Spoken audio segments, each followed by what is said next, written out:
back. Now a remarkable tool. It can make anything that you can think of, basically. This is called a 3D printer. As they become faster and a little cheaper, they may soon be in homes all across the country.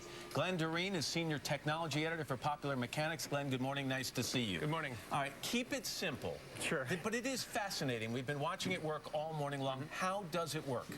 It essentially takes a plastic, this uses a corn-based plastic, and it melts it and then spurts it out like a tiny inkjet printer. And it moves slowly up as it makes a 3D object.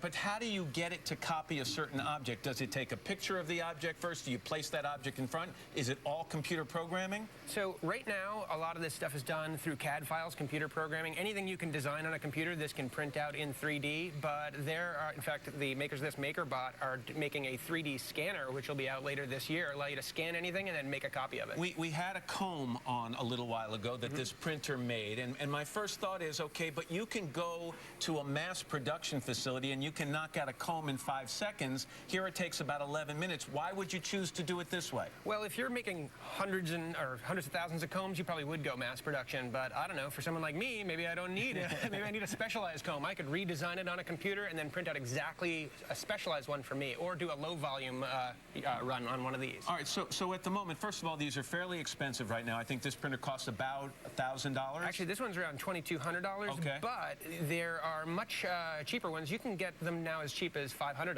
But are we talking about home applications here, or is this simply something we're going to be seeing in businesses around the country? Well, so the dream here is that these things eventually do make it into your home and become as cheap as like a desktop printer is now, and then you buy a file or download a file, and then you print things yourself. You manufacture in your own home. All right, so for example, this device here, if you look at this, the electronics portion of this were produced elsewhere. Yes. But the actual cylinder of it was produced on this machine or a similar machine. Exactly. So the shell, you could buy cheap electronics components, print the shell out yourself, stuff them inside, and make your own device. That's a battery charging device. It charges your gadgets. It doesn't make T-shirts, but it did make this little portion of this T-shirt here. Tell me about it. That's right. So this is a sleep monitor. They make it for babies, and they make it for adults with sleep apnea. So the case was manufactured by a small company out of Massachusetts, and they can produce these things as necessary, and then just put the electronics inside.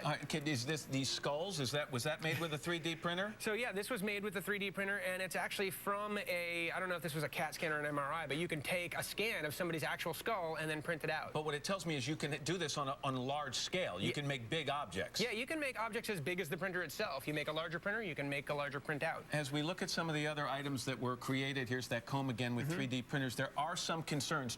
Are there any downsides to this? Any applications that might worry you? Well, I mean, if you can print out anything, you can print out anything. So, I mean, for example, the components of a gun. People worry that you could then fabricate a gun that could make it through airport security. Is it a real concern?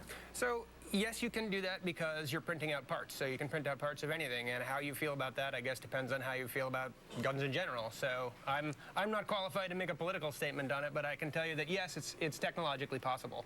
You mentioned the prices may come down in this. How long would that take? Well, the prices these were introduced in the 80s, and they were super expensive. If they're net $500 now, give it a couple of years, they could be $100. Glenn Doreen, Glenn, fascinating. Thank you very much. Thank you.